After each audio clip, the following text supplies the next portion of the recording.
Assalamualaikum warahmatullahi wabarakatuh.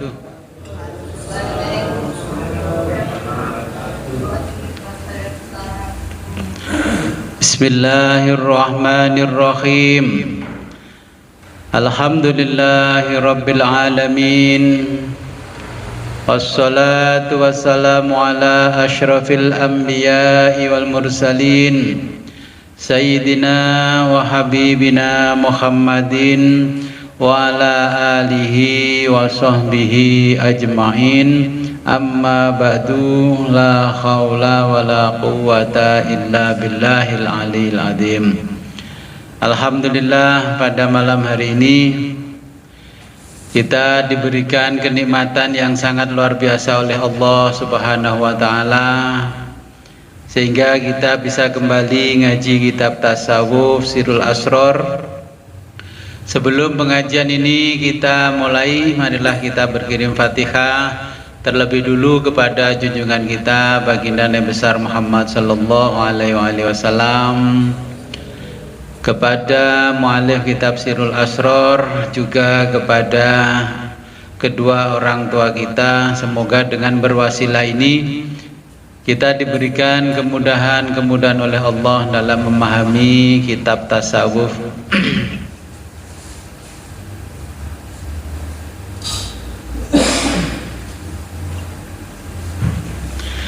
Ila hadratin Nabil Mustafa Rasulillah Muhammadin sallallahu alaihi wasallam wa ala alihi wa azwajihi wa auladihi wa dzurriyyatihi wa ahli baitihi wa jami'i ashabil kiram.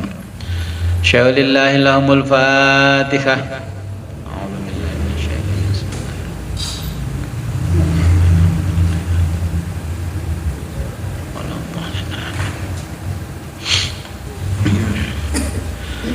Wa ila khadratil ghausil a'dhamil qutbir rabbani wa hayyul samadani sultanul awliya wal arif burhanul asfiya wal wasilina fazullahil ashabi maulana wa sayyidina wa qudwatina ilallah ta'ala As-Sayyid Syekh Muhyiddin Abdul Qadir Al-Jilani rahimahullah ta'ala wa nafa'ana bihi wa bi ulumi fid darani wa li wa syekh.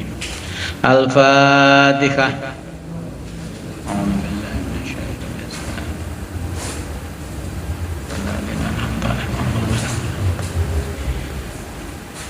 Wa summa ila hadratina abaina wa ummahatina wa jaddatina wa usulina wa furu'ina wa lal khadirina fi majlisina hadha.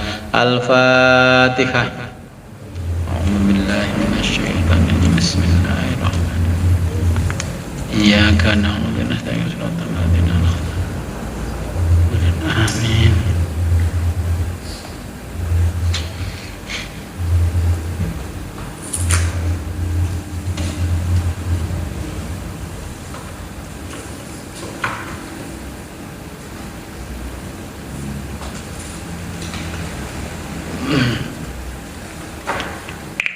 Al-Faslul Khadiyasar nggih.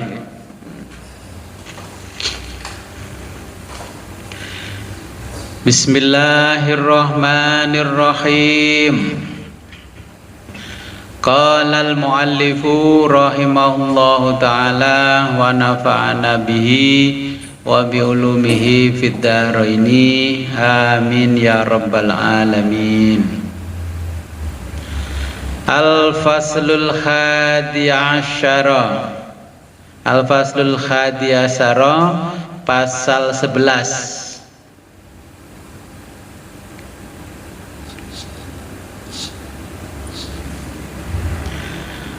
Fi bayanis sa'adati wasyaqawati.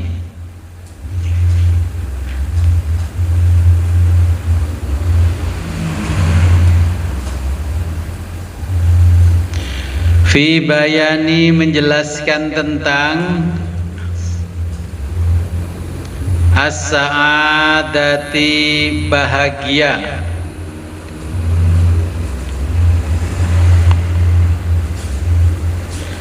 wasyaqawati, dan derita.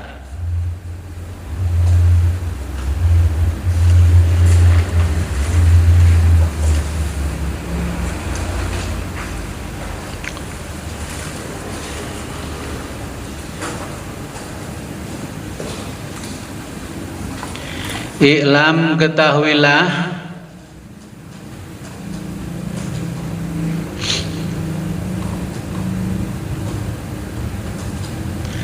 annan nasa, bahwa manusia,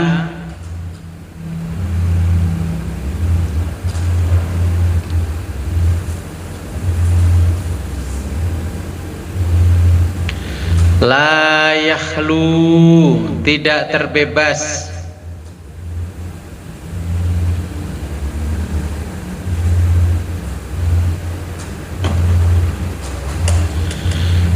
min hadzainil qismaini, dari dua kategori ini.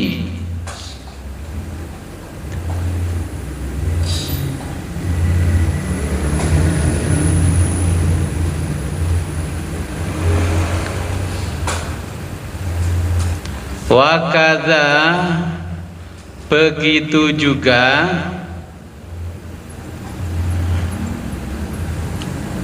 huma, keduanya,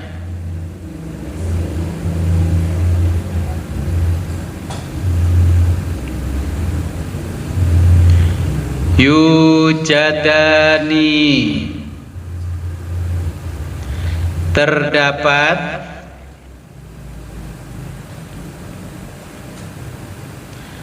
fi insanin wahidin,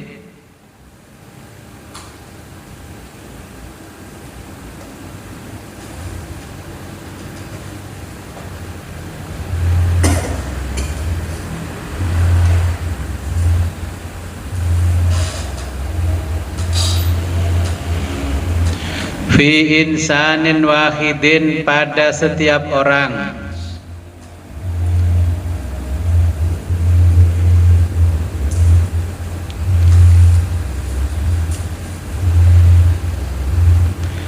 Fa'idha, jika, ghalabat, yang menang,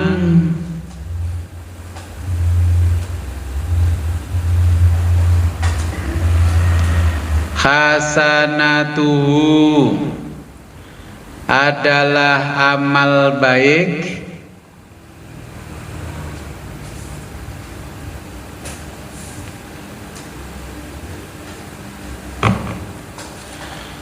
wa ikhlasuhu, dan keikhlasannya,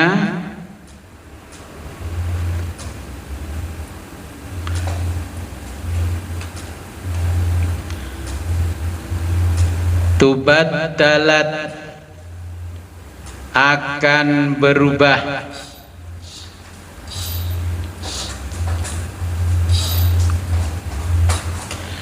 jihatu syaqawatihi, jihatu, arahnya atau arah, sakowatihi, dari menderita,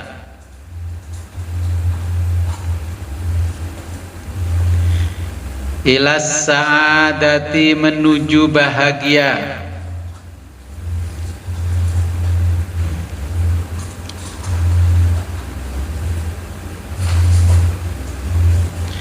yakni artinya tabaddalat, bergantungnya, nafsaniyatuhu, hawa nafsu,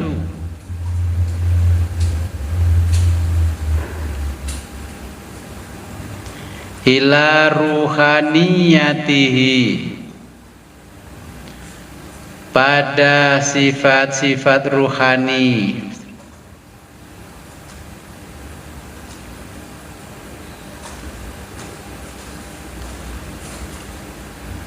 Wa idza taba'a, jika seseorang mengikuti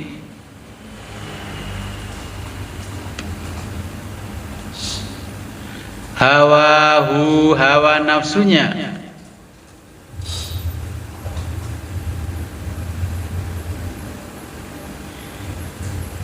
In akasal amru,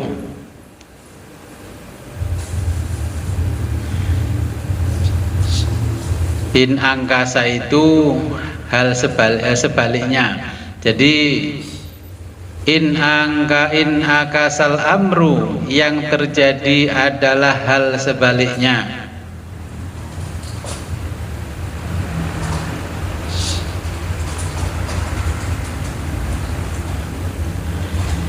Idza stawatil jihatani, idza stawat, jika kekuatannya sama,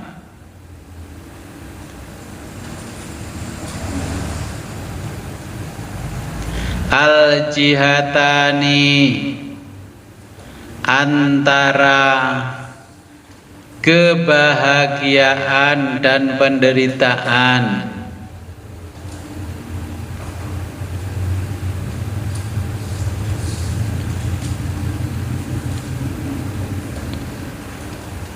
farroja'u,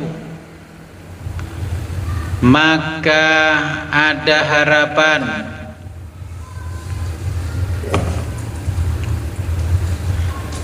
wal khairu, dan amal baik,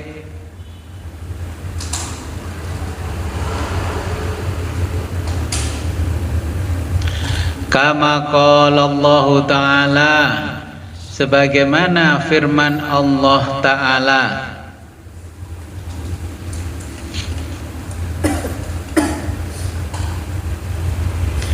man, barang siapa,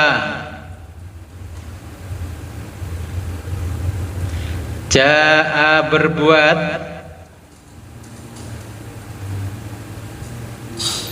bil hasanati, kebaikan,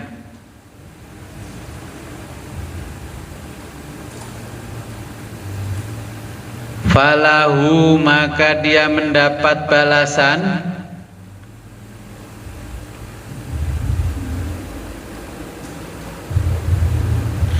asyru, 10 kali lipat,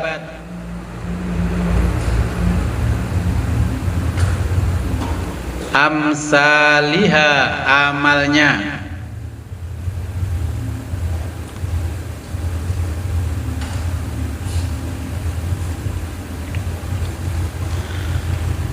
fazada, maka ditambahkan, fazada bihi, maka ditambahkan,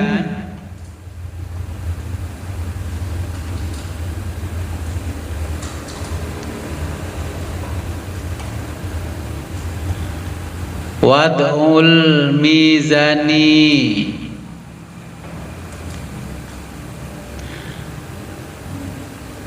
letak keseimbangan,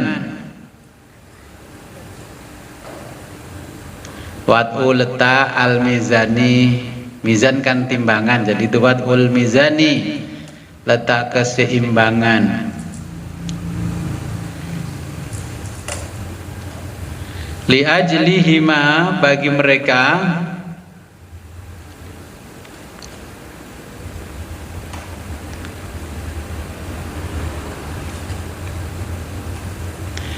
li'anna, karena, tabattulan nafsaniyati, tabattula, perubahan, an nafsaniyati, jiwa,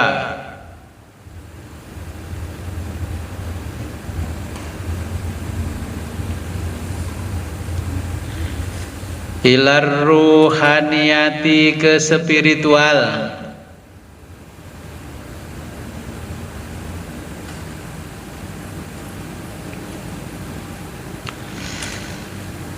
bil kulliyati, dengan sempurna,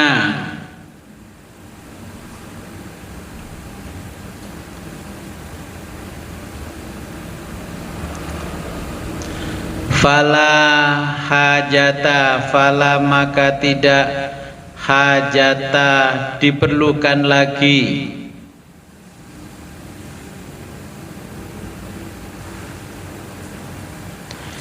ilal mizani keseimbangan,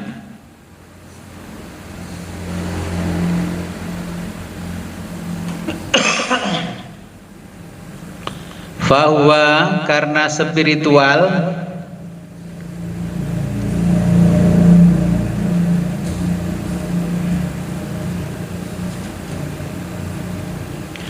yaji'u datang ke mahsyar,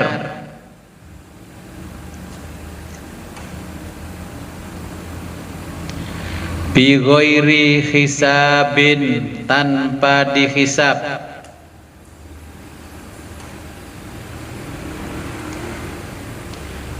wa yadkhulul jannata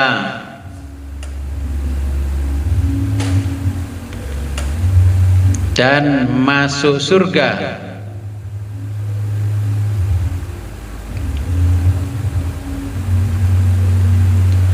wa kadza demikian juga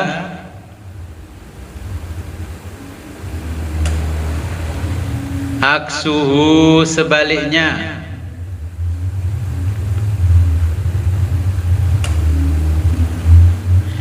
yadkhulun naro masuk neraka,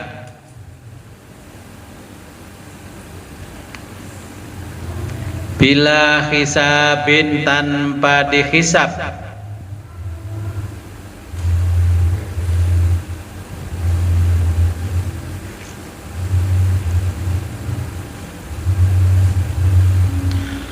faman barang siapa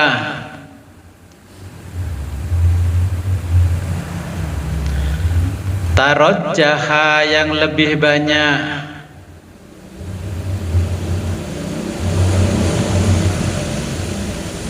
hasanatuhu amal baiknya,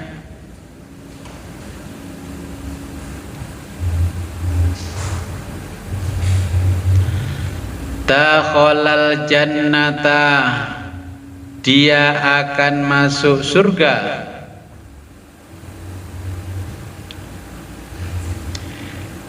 bila azabin tanpa siksaan, kama qala Allah Ta'ala sebagaimana firman Allah Ta'ala.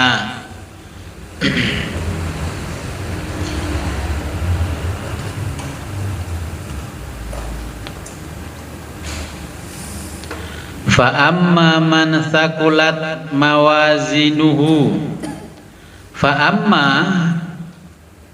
amma man maka adapun orang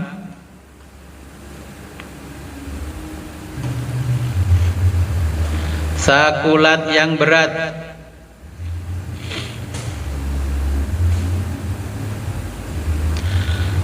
mawazinuhu timbangan kebaikannya,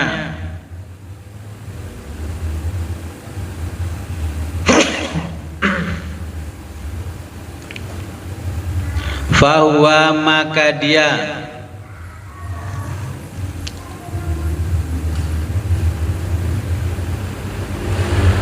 fi 'isyatir radiyah, fi 'isyati berada dalam kehidupan radiyatin yang memuaskan,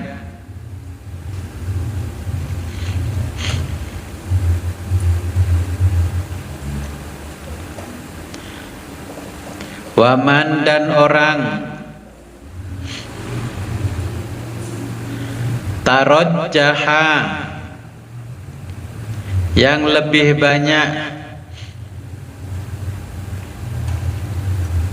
sayyi'atuhu amal buruknya,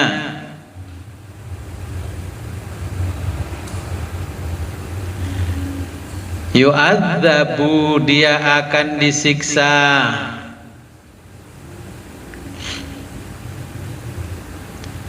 biqadri sebagai bentuk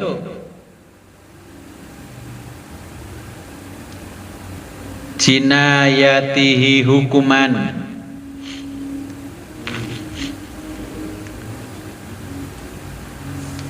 Summa kemudian yakhruju dia dikeluarkan minan nari dari neraka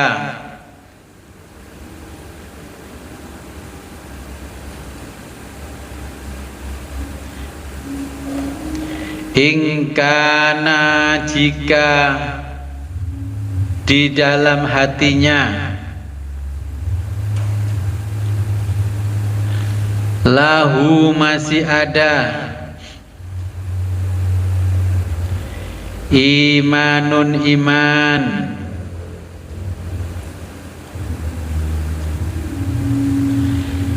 yadkhulul jannata dia akan dimasukkan ke surga.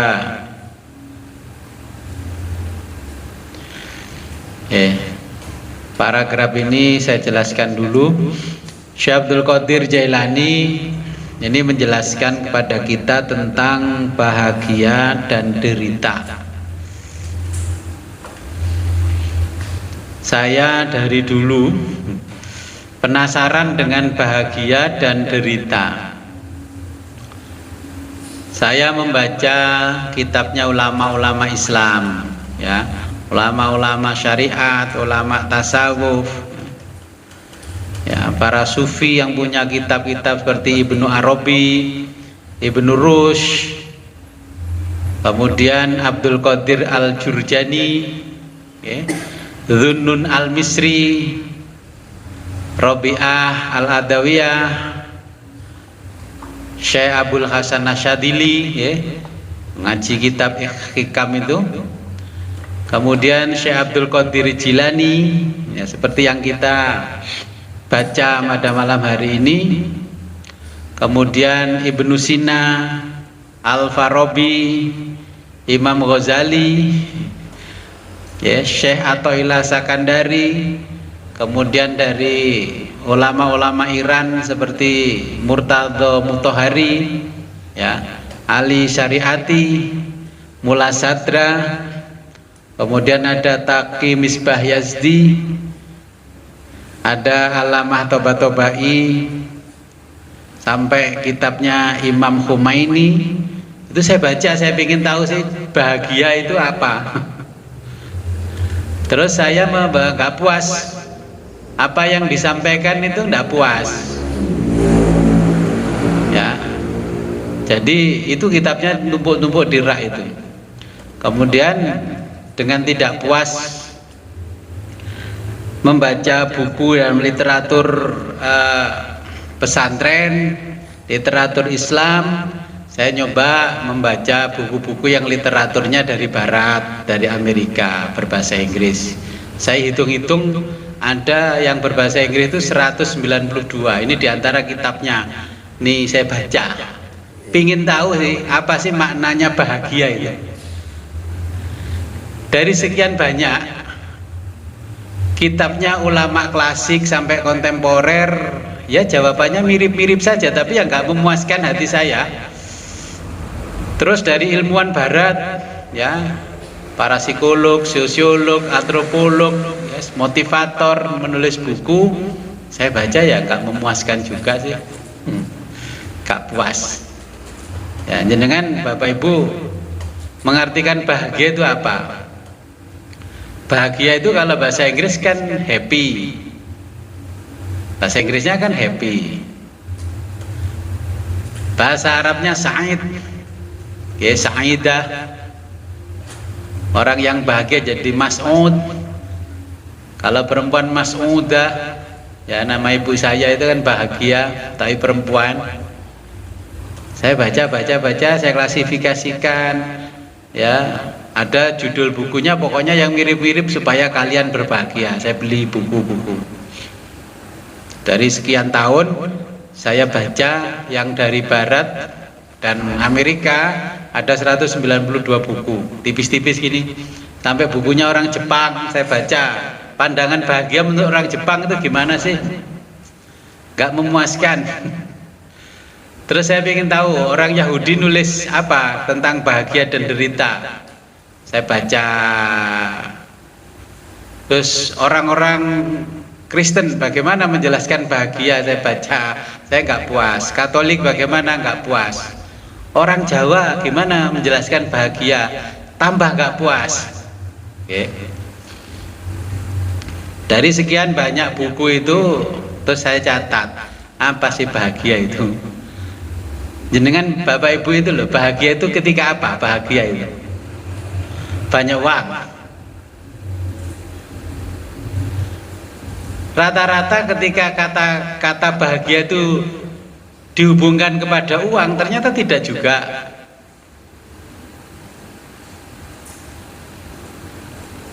Jadi enggak juga.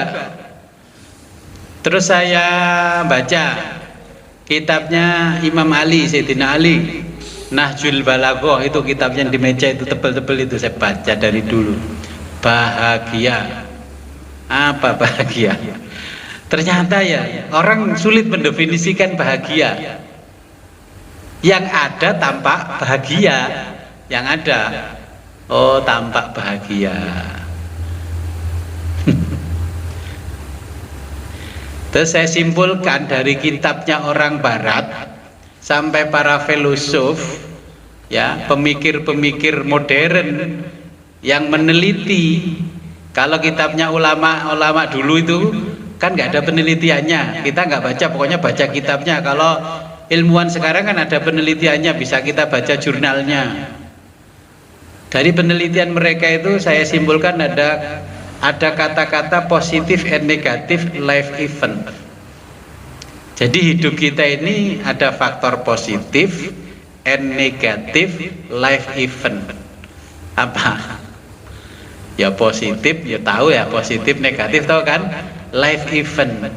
Di dalam kehidupan itu memang ada faktor yang positif dan negatif. Ternyata ada yang penderitaan menurut orang lain diterima bagi orang lain adalah kebahagiaan. Ada yang kebahagiaan menurut orang lain diterima orang lain juga menjadi penderitaan.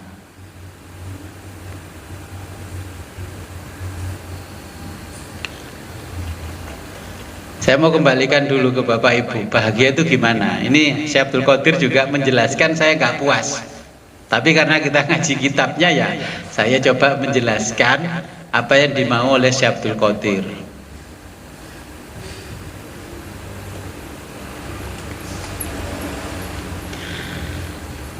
Saya bandingkan dengan apa yang disampaikan Sayyidina Ali tentang positif and negatif life event. Ya, itu as'adun nasi man taraka ladzatan faniyatan lilladzatin baqiyatin. Ya, ini kata Sayyidina Ali, manusia yang paling bahagia adalah orang yang meninggalkan kelezatan sementara untuk kelezatan yang abadi. Ini juga kan sulit dipahami, kelezatan sementara gimana, abadi gimana. Ya. Menurut Sayyidina Ali, orang yang bersenang-senang, ya orang-orang yang bersenang-senang berlebihan sebelum usia 40 tahun, ini orang yang bersenang-senang berlebihan sebelum usia 45 tahun, dia akan mengembalikan kesenangan itu dengan penderitaan. Saya mengamati dawuhnya Sayyidina Ali. Saya kalau punya teman sebelum usia 50 tahun kok senengi pol-polan, nggak perhatian sama ini sama itu, pokoknya buru kesenangan. Ternyata setelah 50 tahun dia harus mengembalikan kesenangan itu dengan penderitaan. Saya mengamati, makanya nanti Bapak Ibu juga mengamati apa yang disampaikan Sayyidina Ali.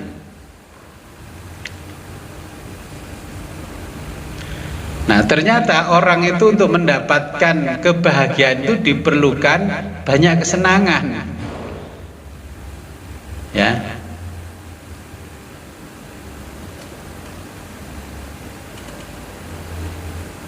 Orang yang sedang menikmati kesenangan belum tentu merasakan kebahagiaan.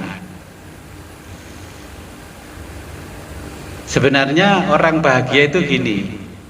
Pagi makan tahu tempe, minum kopi 1 cangkir kecil sudah bahagia. Itu orang yang bahagia, tidak membutuhkan banyak instrumen untuk membahagiakan dirinya. Kalau orang merasa bahagia setelah dia makan makanan di rumah makan mewah, dia punya mobil mewah, rumah harus mewah, semua harus mewah, itu artinya justru bukan orang yang bahagia. Karena untuk membahagiakan dirinya dibutuhkan banyak perangkat atau instrumen, ya. Kalau Bapak Ibu membahagiakan diri perlu apa? Perlu banyak perangkat enggak?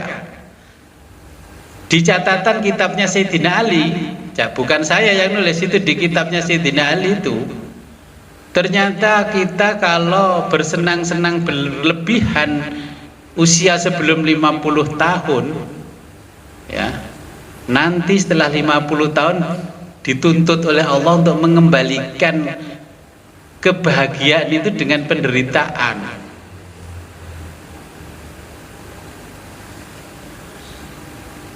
Makanya kita kalau masih lagi banyak uang, jangan pol-polan senengnya. Wah, banyak uang, ada paket wisata ke Eropa 15 hari cuman 30 juta berangkat.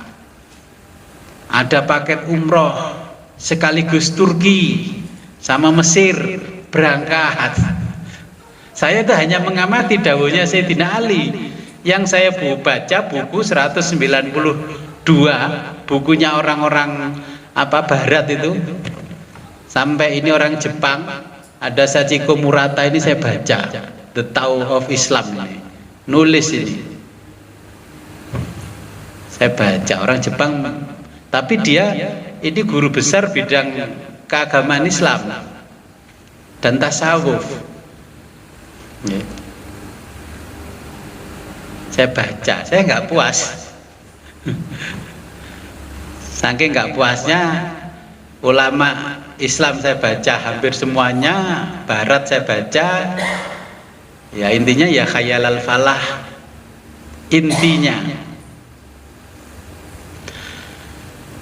Nah di situ Sayyidina Ali menjelaskan kita tidak akan bisa menilai orang lain soleh kalau kita sendiri tidak soleh, ya.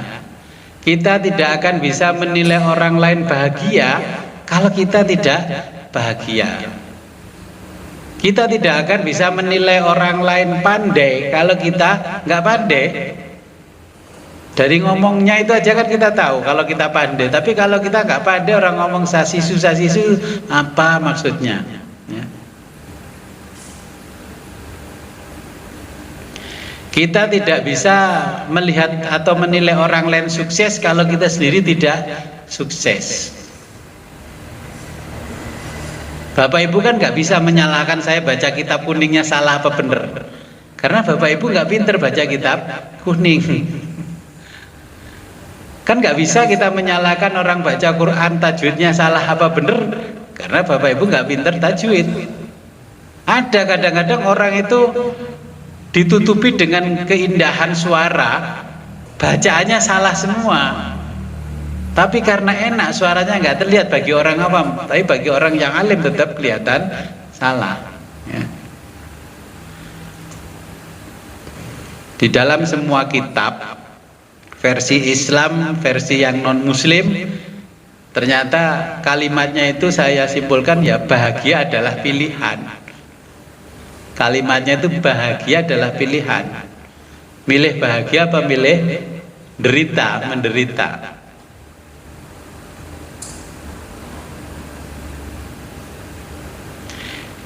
Di dalam kitab, semua kitab dari versinya Islam dan non muslim, kita tidak akan pernah merasakan orang itu bagaimana menderita kalau kita tidak pernah menderita.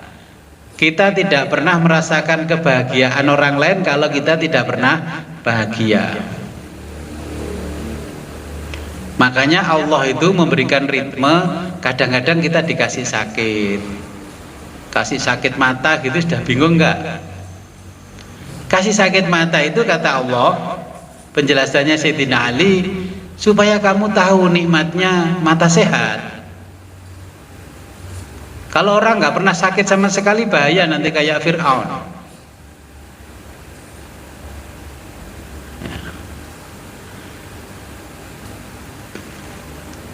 Jadi makanya ada ajaran puasa, nggak makan sehari. Nilainya untuk jiwa kita, ya. Terus nilai spiritualnya untuk orang lain. Waduh, kalau orang nggak makan sehari gimana? Terus punya anak nggak makan sehari gimana? Kalau jenengan punya anak terus nggak makan, dosa nggak? Orang tuanya ngomong, nak, kamu tirakat dulu ya, nanti kalau besar biar sukses. Dan itu yang berdosa, karena membuat menderita. Ternyata kalimat seperti itu di kitabnya Sayyidina Ali itu ada yang namanya musibah dan penderitaan. Karena apa? Kita nggak akan bisa membedakan kebahagiaan dan kesenangan karena mirip-mirip. Nah, kemudian kalau sudah bahagia dan kesenangan, kita menjumpai musibah dan penderitaan. Jenengan jatuh naik motor, musibah apa penderitaan? Kemudian mendalil idza asabat musibat faqalu inna lillahi wa inna ilaihi raji'un. Nah,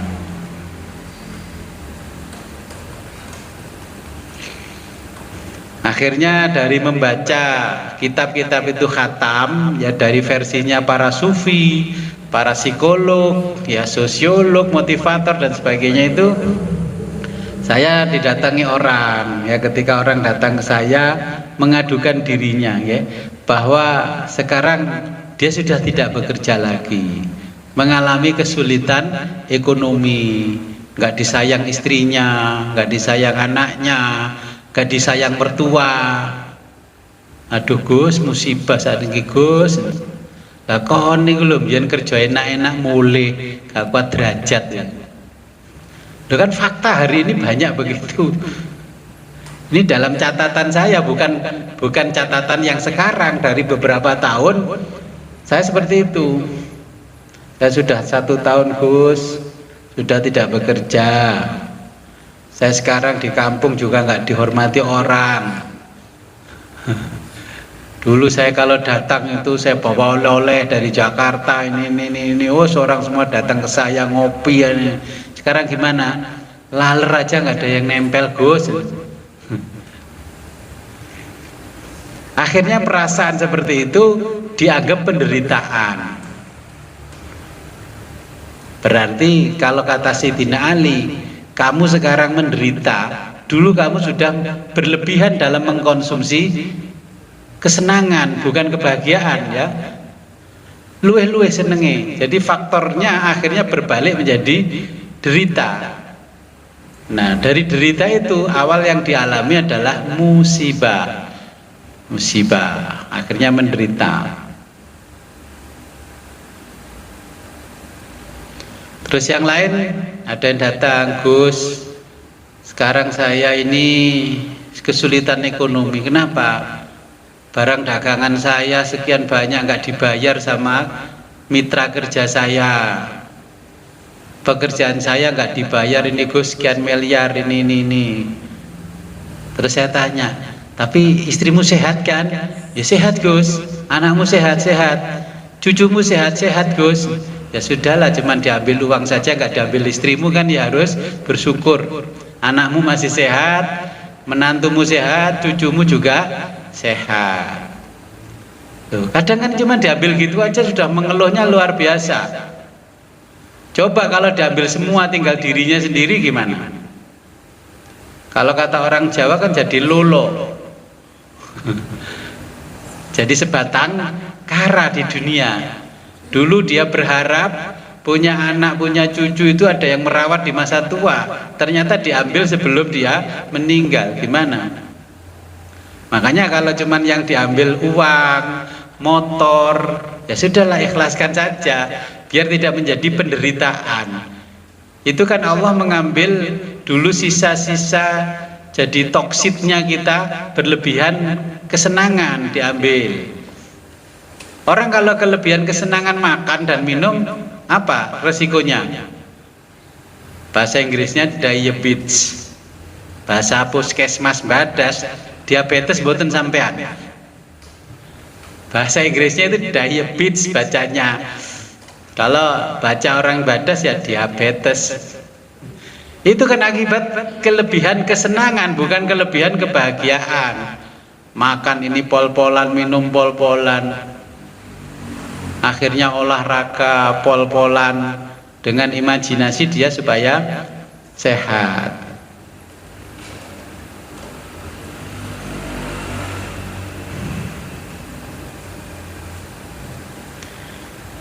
Oke, ada pertanyaan? Atau sudah mengalami kebahagiaan semuanya? Apa nggak bisa merasakan bahagia karena menderita terus? Iya, Gus. Oh iya, siap. Ini pasti menderita ini. Iya, Gus, menderita. Ya, Tangerang dulu Gus. Oke, sebentar saya anukan mikrofonnya. Bentar, ini tadi belum. Ya, silakan lanjut. Itu ibu dulu tuh. Ya, boleh ya, siapa yang dulu? Gus, kalau ditinggal istri penderitaan bukan, Gus?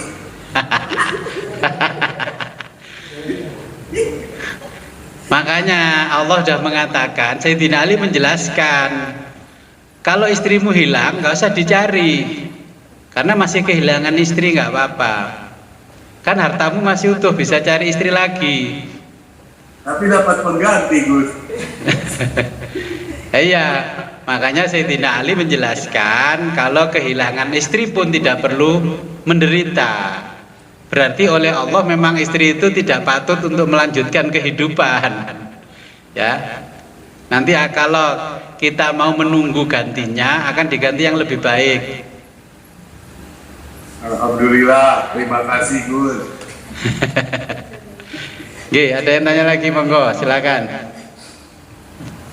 Ya Gus, terima kasih Gus. Assalamualaikum warahmatullahi wabarakatuh. Waalaikumsalam. Berbeda dengan pertanyaannya Bapak Endek Gus. Tadi di paragraf ini disebutkan bahwa ketika seseorang amal kebaikannya itu lebih berat, tidak dihisab dan masuk surga. Nah, kalau yang kisah, mohon maaf Gus, kisah seorang LC yang pulang dari kerja yang memberikan minum ajik itu, ternyata Allah berkenan memasukkannya ke surga. Yang seperti ini bagaimana Gus timbangannya Gus? Ya, sudah Gus. Terima kasih. Iya. Kita setiap hari menyantuni anak yatim, fakir miskin, ya, memasukkan uang ke kotak donasi, beli di Alfamart, Indomaret, Pak, yang 500 boleh didonasikan, iya. Tapi ketika kita melakukan amal soleh, kita punya tendensi yang luar biasa. Okay. Saya membaca beberapa kitabnya ulama besar. Di situ ketika wafat, beliau berjumpa dengan temannya di dalam mimpi, ya, wafat dalam mimpi. Terus ditanya sama temannya yang masih hidup itu, wahai Syekh, apa yang membuatmu bisa masuk surga? Katanya beliau itu, aku dulu nulis kitab berjilid-jilid, ratusan jilid, karena kitab itu ada namaku, maka Allah tidak menilai itu sebagai kebaikan. Dulu aku bersedekah, tapi bungkusnya aku kasih namaku, ternyata oleh Allah tidak diberi nilai. Aku ketika membantu orang Yahudi yang kelaparan tanpa punya niat apapun, itulah yang menyebabkan aku masuk surga. Terus yang satu masuk surga karena ikhlas menolong Anjing yang kelaparan sama kehausan, padahal dia seorang pelacur. Yang kiai baru pulang dari haji, pakai surban, pakai jubah, kemudian mau berangkat ke masjid, terus diikuti anjing dari belakang. Diikuti terus sama anjingnya terus. Akhirnya Pak Kiai tadi malah ngambil tongkat pentungan, terus anjingnya dipukul. Kata anjing, Pak Haji, aku pikir kau pergi haji itu hatimu tambah bersih, tapi ternyata kamu tambah galak.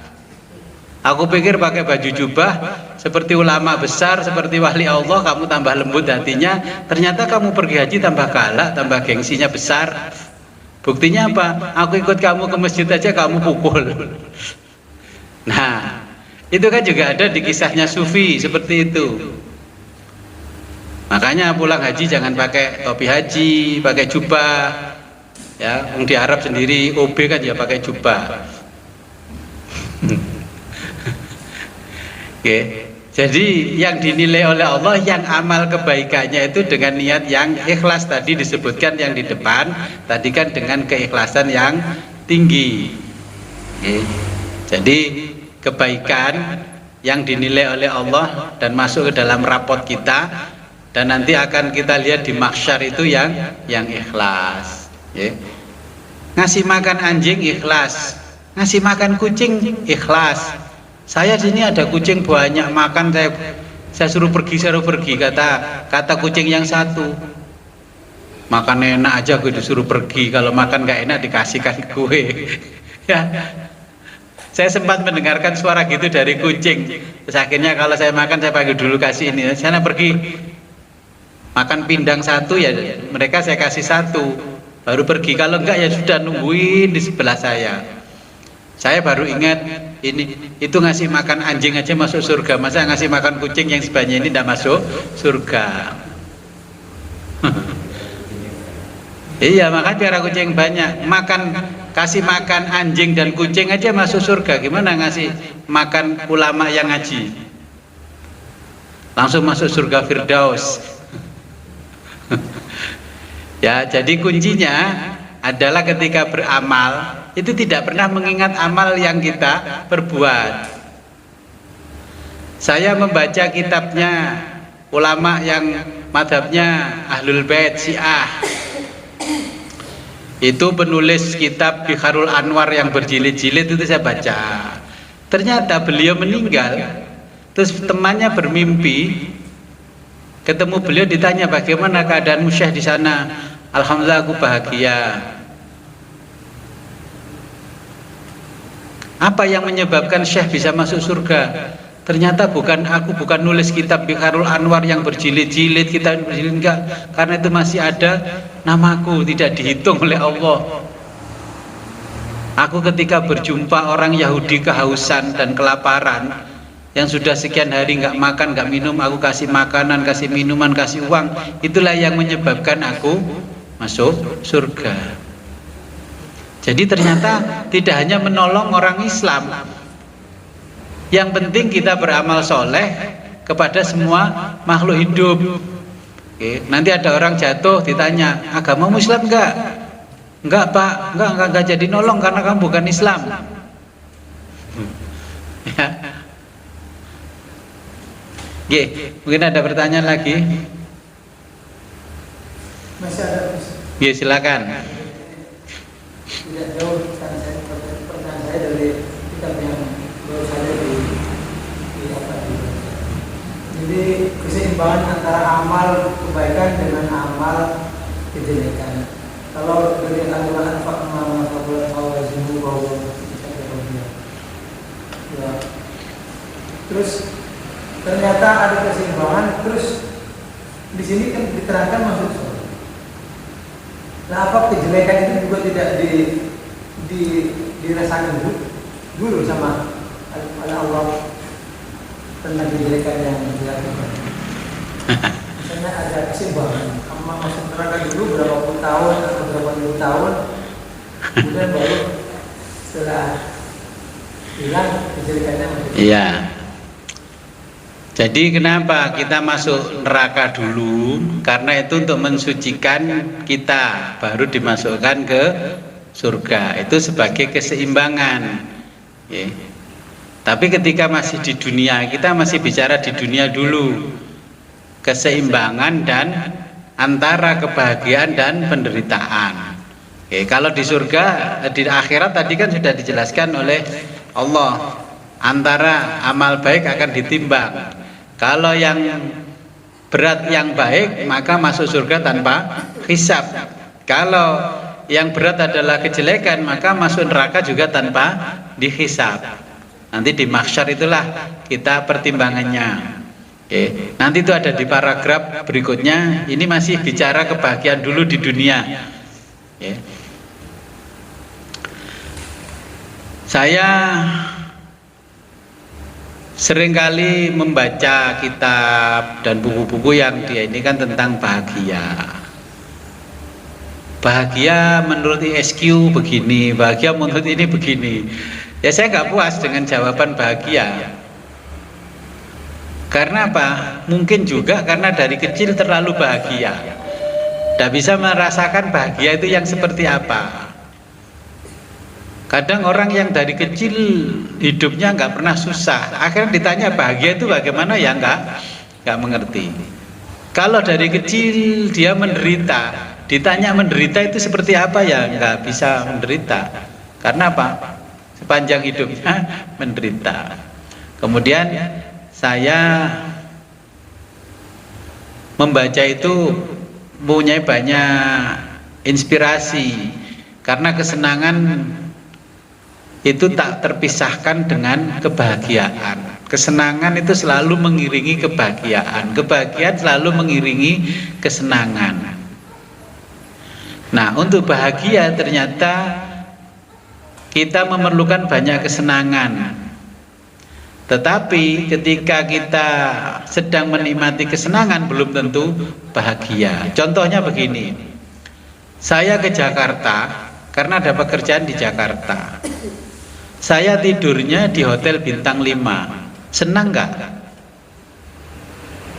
Atau tidur di rumah saudara saya, tapi rumahnya masuk gang kecil, masih besarnya garasi saya ini. Kira-kira senang mana tidur di hotel berbintang 5 dengan di saudara? Di hotel bintang 5 karena kesenangan yang kita dapat, kebahagiaan kita hilang karena bayar hotel itu 1 malam 1,5 juta. Kalau tidur di rumahnya bule, pak le, om, tante cuman pulang ngasih amplop 500 sama bawa kongguan itu sudah cukup. Itu seminggu di Jakarta. Nah, kalau seminggu di Jakarta di bintang 5, kebahagiaan kita direnggut dengan kesenangan kita. Kita senang tapi pada bahagia, pulang-pulang aduh, ini tabungan mutasinya 5 juta ketika di Jakarta.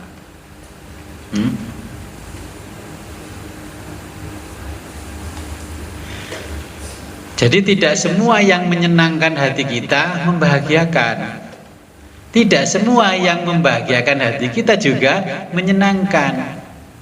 Tidur di tempatnya teman, saudara apa adanya, itu membahagiakan tapi nggak menyenangkan. Banyak nyamuk, banyak ini. Rumahnya RSS, ke dapur dekat, ke toilet dekat, dari kamarnya, dari tempat ruang tamunya, tapi kita bahagia bisa berjumpa saudara, teman. Terus mutasi rekening kita nggak terlalu besar, 1 juta cukup seminggu. Ya. Alasan sedekah.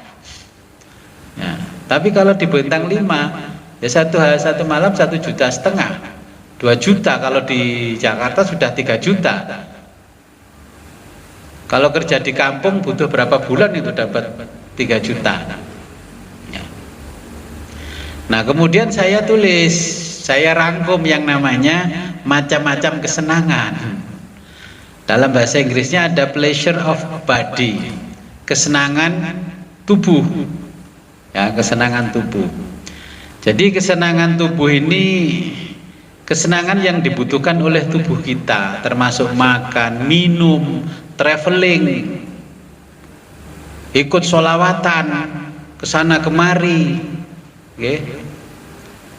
Kemudian seksual, okay. Itu juga kesenangan. Ganti-ganti pasangan di luar nikah, itu juga kesenangan.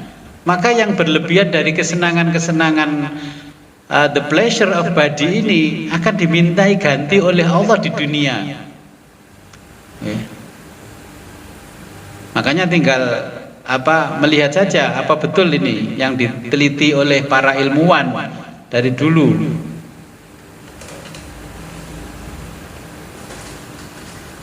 Orang pergi haji saja itu hanya mengikuti kesenangan badan, akhirnya menderita. Loh, kenapa pulang haji kok menderita? Ya Allah Gus, kalau tahu begini saya nggak ambil haji plus Gus. Loh, kenapa? Haji plus kan 200 juta Gus. Sawah saya hilang banon 200 Gus. Berangkat haji pulangnya menderita. Karena niat hajinya bukan kesenangan jiwa, kesenangan badan. Biar berangkatnya bareng para tokoh agama, para pengusaha, pejabat belani haji plus. Pulang menderita. Ini anak saya mau bikin skripsi gagal terus Gus karena nggak punya uang. Nah, kenapa? SK saya terlanjur masuk Bank Jatim Gus. Nah, ya kan? Kelihatannya itu kebahagiaan tapi kesenangan. Pokoknya mau pergi ke tanah haram itu masih ke Turki, masih kemana itu the pleasure of body, kesenangan tubuh. Nah, kemudian ada yang namanya kesenangan yang kedua itu pleasure of the mind, kesenangan jiwa.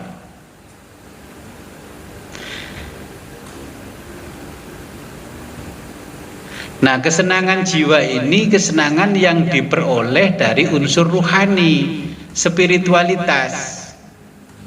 Okay.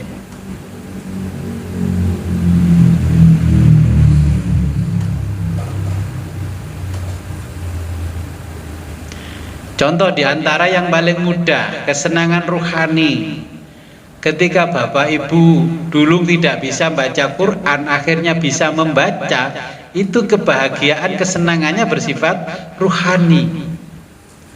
Dulu zikir wirid tidak bisa mukasyafah, akhirnya dibuka hijabnya oleh Allah, menjadi senang, itu kesenangan ruhani. Belum bahagia, ya masih kesenangan ruhani.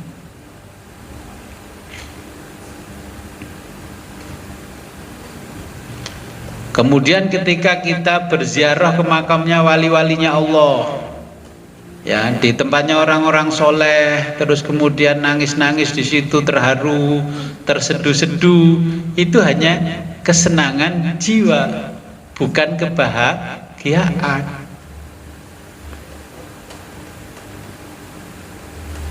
Di makam Rasulullah juga sama. Ketika kita pergi haji yang pertama, umroh yang pertama, melihat Baitullah nangis-nangis, ya Allah, itu masih kesenangan jiwa. Ya. Karena belum berjumpa sama pemilik Ka'bah, masih berjumpa dengan Ka'bah. Ke makamnya Nabi masih berjumpa makamnya Nabi, tapi belum berjumpa dengan Nabi. Kalau sudah berjumpa dengan Tuhan pemilik Ka'bah sama berjumpa dengan Nabinya secara langsung, itulah kebahagiaan. Di Raudhah nggak ketemu apa-apa, itu masih kesenangan. Senang sekali orang berdesak-desakan, ternyata alhamdulillah pada waktu itu berdesak-desakan, saya diberi kesempatan oleh Allah berdoa di Raudhah, saya bisa menyapa Kanjeng Nabi, assalamualaikum ya Rasulullah, salam min ba'id min badas siti. Jadi Kanjeng Nabi ndi kuwi. Nah, itu kan kesenangan, bukan kebahagiaan, karena nggak berjumpa dengan Nabi. Yeah.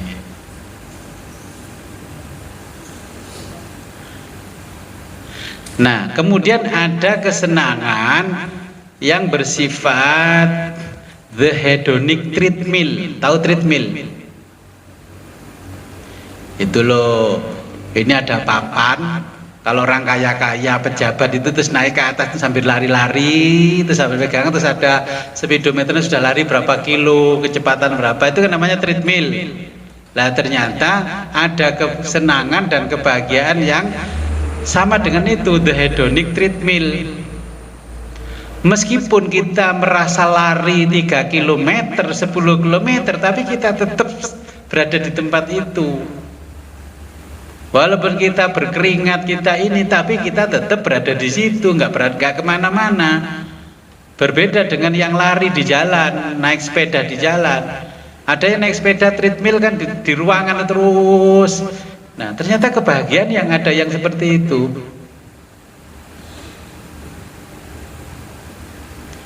Nah, kebahagiaan yang seperti itu, kesenangan seperti itu, kesenangan berulang-ulang. Terus saya baca di kitab-kitab dan buku-buku itu, the hedonic treadmill itu sama dengan penceramah, motivator, pindah tempat di mana-mana yang diceritakan sama. Lama-lama apa? Bosan. Orang senang itu lama-lama bosan.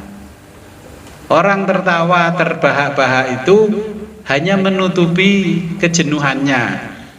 Nanti lama-lama tertawanya hilang, tinggal terbahaknya. Oke, lama-lama terbahaknya hilang, tinggal humornya. Akhirnya oleh para ilmuwan disebut akedia. Bahasa desonya jenuh. Jenuh nang omah jenuh. Masih ini jenuh lagi jenuh, semuanya jenuh. Timbullah kejenuhan. Nah, akedia ini berasal dari bahasa Latin yang bermakna acuh tak acuh, atau kehilangan perhatian. Nah, akedia ini ternyata bagian dari gangguan kejiwaan atau disorder. Kalau bahasanya psikolog, disorder, personality disorder, yang ditandai dengan gejala fisik dan psikologis. Ya, menurut penelitian para filosof Kristen, ini orang-orang Kristen meneliti orang-orang yang jenuh, ya, disebabkan karena banyaknya dosa kecil yang menumpuk-numpuk jadi menggunung. Saya membaca itu, terus kembali saya cari pendapatnya Imam Ghazali, pendapatnya iya, memang betul kata Imam Ghazali juga. Pertama, dosa netes ke hati itu kayak tinta ke kertas putih, tes sedikit lama-lama jadi hitam mengeras. Oh, akhirnya orang itu jenuh. Oh, ngaji saja kan jenuh lama-lama. Oke.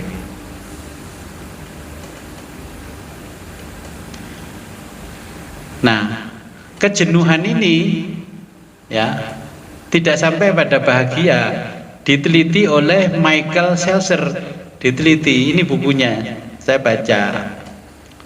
Nah, dia menemukan gejala akedia ini pada kelompok pengikut pop culture. Rata-rata yang mengalami kejenuhan paling cepat itu pengikut kelompok pop culture.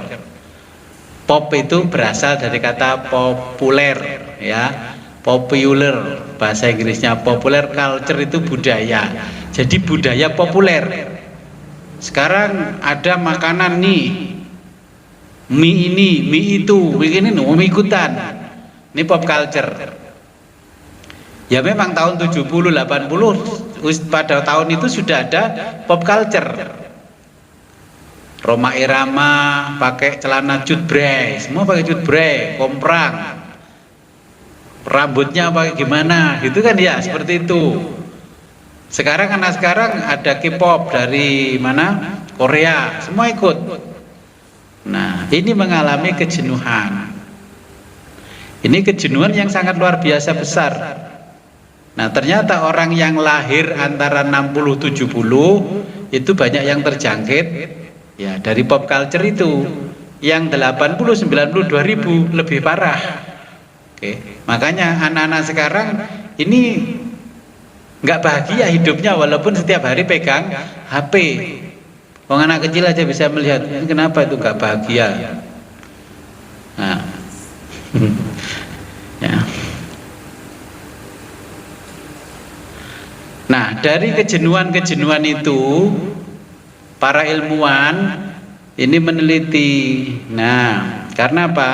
Akhirnya kesenangan yang tadinya secara indrawi menyebabkan yang namanya anorexia of experience.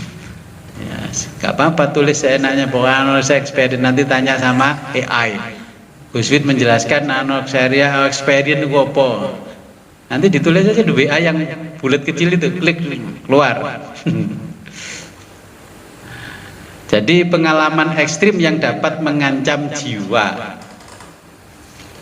Dulu masa kecil saya itu mandi di sungai sana itu sudah biasa, nggak bahaya.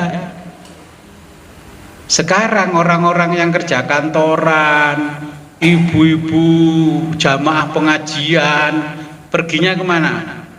Ke sungai, ke songa. Ngapain di sana? Atau ke sana itu ke mana dekatnya PLTA itu, pakai perahu karet, bawa ini, pakai helm, apa namanya? Arung jeram, bahasa Indonesia arung jeram.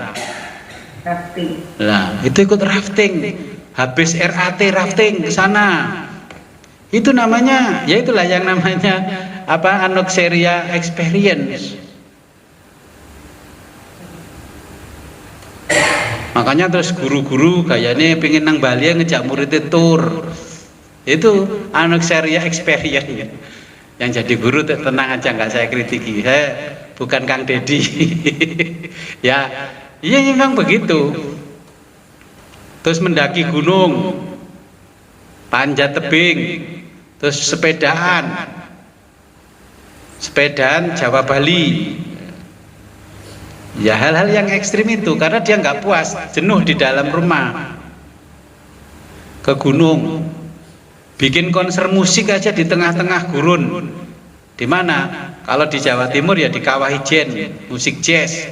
Yang datang ya banyak ke sana karena tempat ekstrim.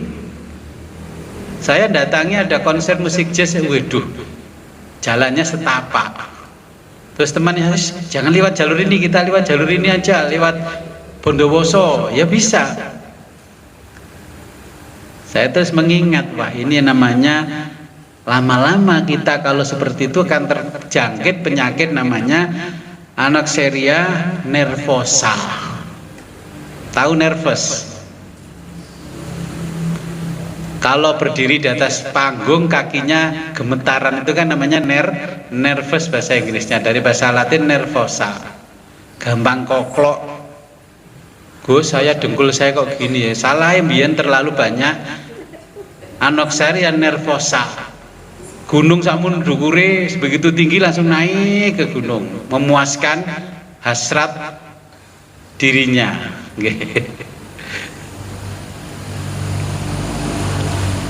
Nah, penyakit itu akan dialami orang menurut penelitian suka mengkonsumsi alkohol, narkotika, nanti hidupnya akan mengalami anorexia nervosa, ketemu orang minder dan sebagainya ya.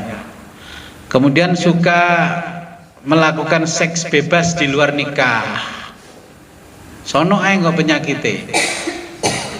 Ini diteliti sama Michael Seltzer, itu diteliti dari berbagai apa yang disampaikan di beberapa kitab suci itu diteliti. Saya akan jelaskan Bapak Ibu itu kan nggak dari kitab kuno seperti Syekh Abdul Qadir. Ini yang ada penelitiannya, ada jurnalnya, nanti silakan dibaca sendiri. Berlebihan makan dan minum yang ekstrim. Minum aja soda gembira, botolnya segini gelasnya, wish, ya enak. Lama-lama nggak bisa bangun, akhirnya apa? Ginjalnya jebol. Kalau ginjalnya jebol, yang didatangi siapa? Dokter. Dokter nggak ngangkat, nggak ngatasi. Gus, ini dongone sampean mandi Gus. Loh, dulu waktu minum apa namanya soda gembira nggak pernah ngajak saya. Lagi jebol ngomong sama saya. Lah sama kan begitu. Kemudian orang yang melakukan pembatasan makanan dan minuman berlebihan, bahasa Inggrisnya diet, bahasa Indonesia badas diet, ternyata juga nggak baik. Makanya Nabi menjelaskan kan, makanlah ketika kamu lapar, berhenti makan sebelum kenyang. Nah, kenapa terjadi kondisi asidia ini? Karena ini adalah masa dan dampak bergantinya kesenangan menjadi penderitaan. Kalau mengalami kejenuhan, hati-hati, harus segera disembuhkan kejenuhan. Makanya kadang-kadang orang kan sudah punya istri cantik, jenuh, selingkuh, padahal selingkuhannya itu nggak secantik istrinya. Lihat itu di medsos-medsos itu. Punya suami ganteng, terus selingkuh sama laki-laki, Allah nggak ganteng lah, wis hitam gitu lah. Ini memang karena ini faktor namanya asidia. Bagaimana kita bahagia? Nggak akan ketemu bahagia. Nah, orang kalau sudah mengalami dampak asidia ini biasanya seperti ini. Jadi ketika dia senang-senang dulu, nggak pernah ngajak kita budal dewe, bu ambek dulure, ambek koncone, ambek saya berangkat sendiri sama keluarga sama ini. Ketika menderita, kita dicurhati setiap hari, seakan-akan orang lain disuruh menanggung penderitaannya. Mengalami begitu nggak? Kau niku lek senengnya gak tau ngejak aku, kan bahasa Jawanya kan gitu. Lagi susah koncone kon nanggung. Ya kan? Nah, ini ternyata betul juga. Saya baca penelitiannya. Oh iya. Jadi kita belum bicara kebahagiaan di akhirat, masih jauh, nanti aja. Yang penting bahagia dulu di dunia, biar ngajinya semangat. Anak saya aja itu, yang kecil itu, Meza itu, jamannya papi itu botak-botak. Kalau si A itu, kalau istrinya ngaji, dia ngaji. Kalau istrinya nggak ngaji. Tuh, anak kecil itu. Kalau satu itu suaminya ngaji. Kalau suaminya nggak ngaji. Kok tahu dari mana?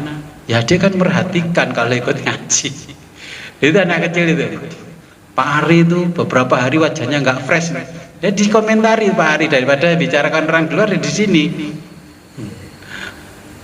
Masa papi nggak tahu Pak Ari itu wajahnya nggak fresh? Ya tahu.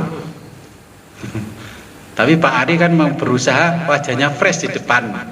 Nah, ya, pergi ke Kediri, dari rumah sini ke Kediri di mobil cerita banyak. Kok adik tahu? Tadi kapan tahunya? Ya tadi saya diinceng dari jendela. Pak Ari lagi bikin pagar, bikinan. Oh ya. Loh, iya, anak kecil itu perasaannya kan masih bersih, dia tahu. Akhirnya saya ada anak mau sekolah, saya antar sudah, ayo nanti sekolah di pondok nanti begini. Bulet aja ya, ketika kan sekolah lihat wajah ayahnya gini. Kenapa kok lihat wajah ayahmu? Terus bulet, ya kamu sanggup tak nyekolahkan aku ke pondok? Anaknya sendiri nggak percaya kalau dia sanggup menyekolahkan ke pondok. Saya bilang, anakmu dewe gak percaya. Nah, itu terjadi. Kenapa? Anak kecil seperti itu. Berarti di rumah dia sudah mengetahui sesuatu yang seharusnya belum dia ketahui. Bapaknya sama ibunya saya tanya, apa kowe lek geger perkara dhuwit anakmu krungu? Kok ate dibudalno nang pondok ae mesti takok, "Yah, Taman kuat tanya nyekolah aku nang pondok." Nah ini kan kalau gak setiap hari dengar kan gak mungkin. Ya, rekaman itu kan tidak seketika direkam, seketika bisa muncul. Nah, ini kan namanya asidia, anak kecil. Ya. Sebelum saya lanjutkan, ada pertanyaan?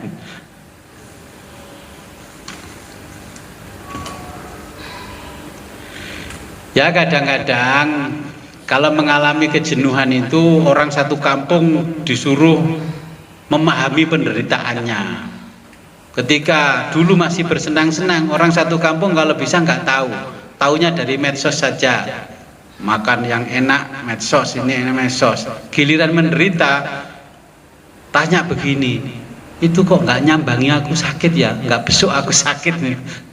Ya kata temennya, lo aja nggak pernah ngunjungin orang sakit kalau tetangga sakit. Sekarang giliran lo sakit, tanya tetangga kok nggak ada yang ngunjungi, kan gitu toh.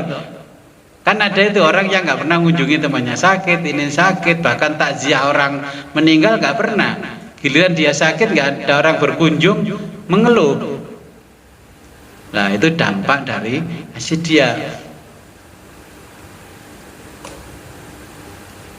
Makanya itu kan nanti tergantung amal solehnya. Kalau ada orang sakit berkunjung, ini berkunjung menyempatkan. Ketika kita sakit ya akan ada yang mengunjungi. Oke, kita lanjutkan ke paragraf berikutnya. Wa muraduna, yang kami maksud, kata Syekh Abdul Qadir, wa muraduna, yang kami maksud, minas sa'adati, dengan kebahagiaan, wasaqawati, dan penderitaan, maknal hasanati, yaitu kebaikan, wassayiati, dan keburukan.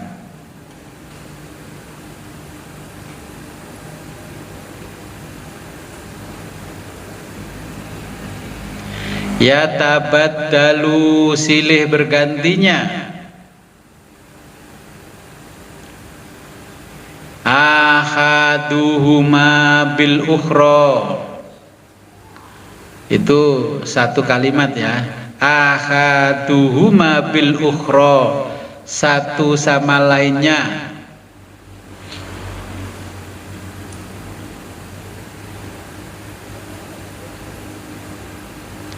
Kama qala, sebagaimana sabda Rasulullah sallallahu alaihi wa alihi wasallam,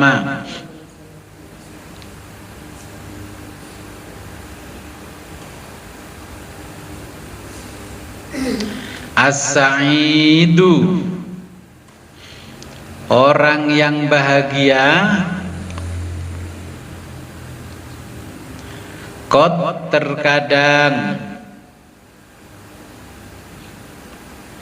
yashqi, menderita,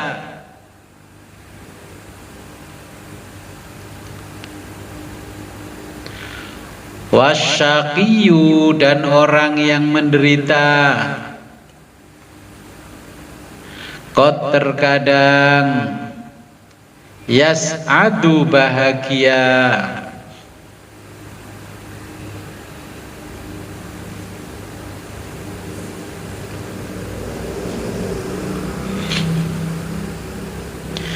Faidha, ketika ghalabatil hasanatu, ghalabat, menang, apa, al hasanatu, kebaikan atau perbuatan baik, yakunu, dia akan sa'idan, bahagia,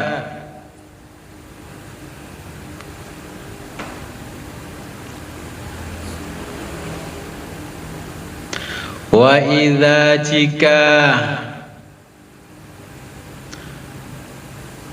ghalabatis sayyi'atu, yang menang adalah as-sayyi'atu, keburukan,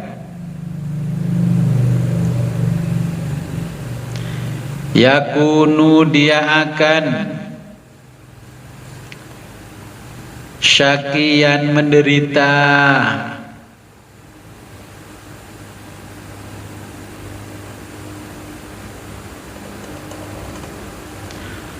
faman, lalu orang, Taba yang bertobat, wa amana dan beriman, wa amila solihan dan beramal soleh,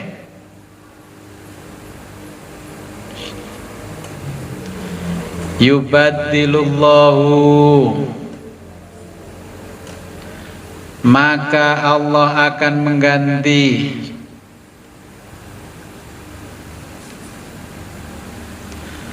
syaqawatahu, penderitaannya,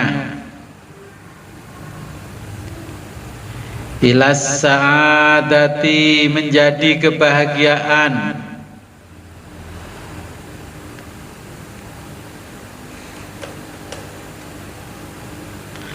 wa ammal qadaru, adapun takdir,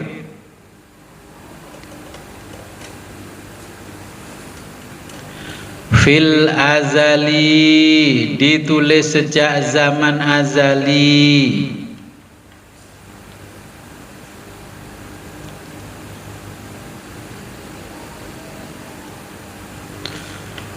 minas sa'adati, tentang as-sa'adati, kebahagiaan atau bahagia,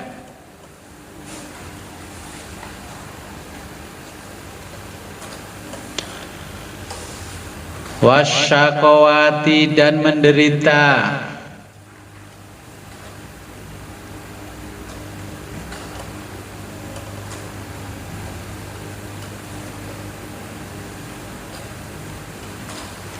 likulli wahidin, masing-masing,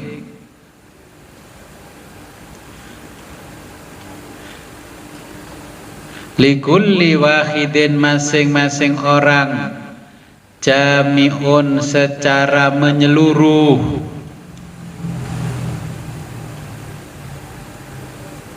qala, bersabda siapa? Rasulullah sallallahu alaihi wa alihi wasallam,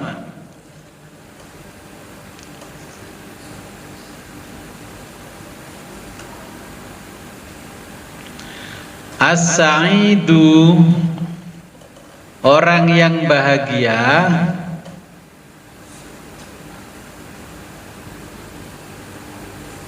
sa'idun, ditakdirkan bahagia,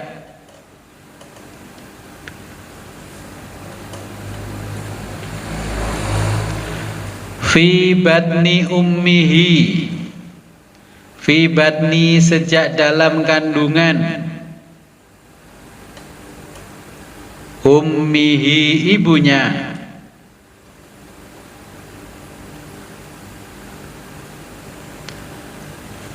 wasyaqiyu, orang yang menderita,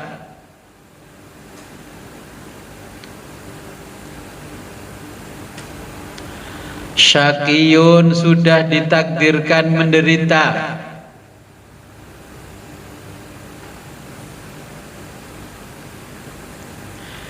fi batni ummihi,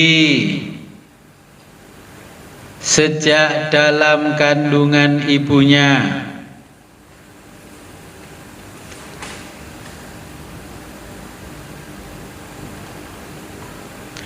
falaisa li ahadin, tidak seorang pun,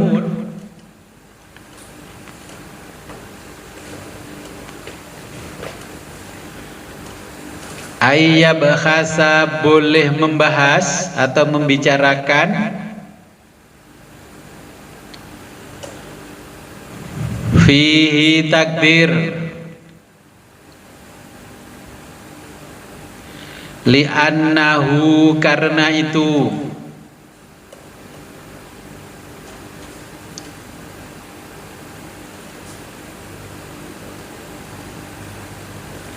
min sirril qadari, min termasuk sirril qadari, rahasia al-qadari, takdir,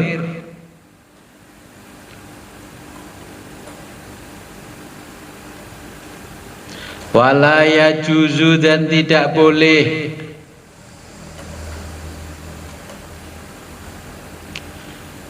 ayah tajja,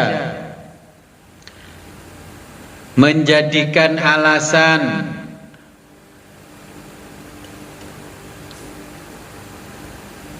ahadun, seseorang,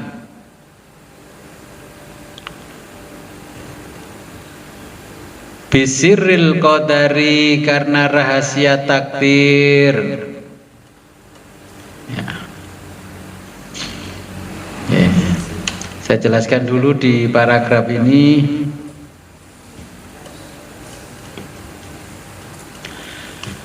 Jadi bahagia sebenarnya kan simpel. Kalau menurut Allah itu bahagia itu simpel.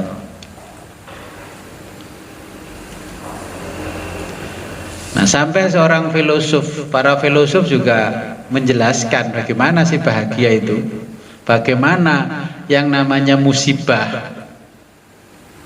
Kalau seorang sufi tasawuf, ya para sufi tidak bisa merasakan mana bahagia mana musibah, kedua-duanya sama, karena itu datangnya juga dari Allah. Kan kadang orang kelihatan wajahnya cerah, oh kalau habis terima anugerah dari Allah. Kalau menerima musibah wajahnya suram. Nah, itu berarti belum berhasil ngaji tasawufnya. Nah, para filosof itu menjelaskan begini. Jadi musibah adalah realitas objektif dari kehidupan manusia. Kalau makan efeknya kenyang. Kalau minum air laut efeknya makin haus walaupun banyak. Itu namanya akibat dari realitas objektif. Kalau menahan kencing lebih dari 1 jam, nah berakibat kena infeksi saluran kencing, tapi dimaknai derita. Padahal salah siapa? Ya salah kita. Kenapa mengatakan itu derita, musibah? Kita kan tahu penyebabnya. Akhirnya berdoa setiap malam, ya Allah, takdir apa ini yang Kau berikan padaku? Ya kita kan tahu itu kan karena kesalahan kita menahan kencing.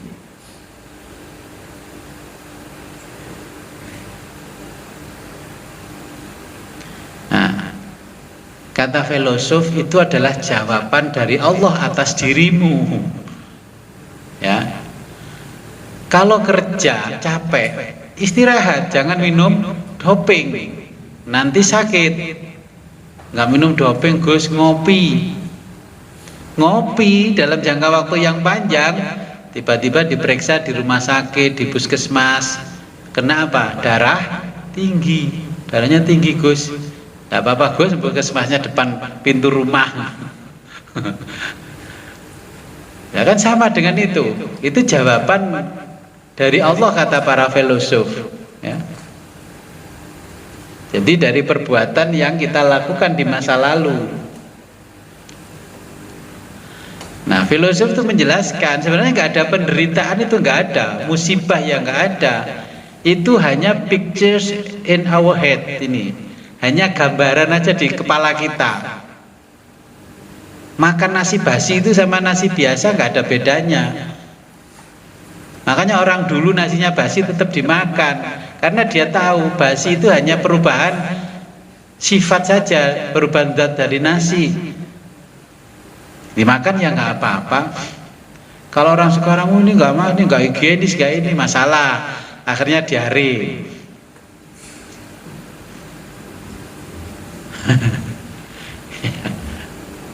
Naik mobil Alphard itu hanya pictures in our head ini. Enaknya itu hanya gambarannya di otak. Sama naik mobil tahun 70-60, gak ada AC-nya, pakai kipas angin. Itu hanya gambaran di kepala kita. Nah, yang seperti itu, musibah seperti itu namanya realitas yang subjektif. Sampean numpak mobil Alphard gak nikmati, ketika naik mobil butut menikmati. Buktinya begini, kalau itu realitas yang subjektif. Ini ada orang, dulu waktu saya pertama punya mobil Innova ini masih baru, kan mau datang ke nikahan, buuh bahasa Jawanya ke nikahan, bareng sama saya.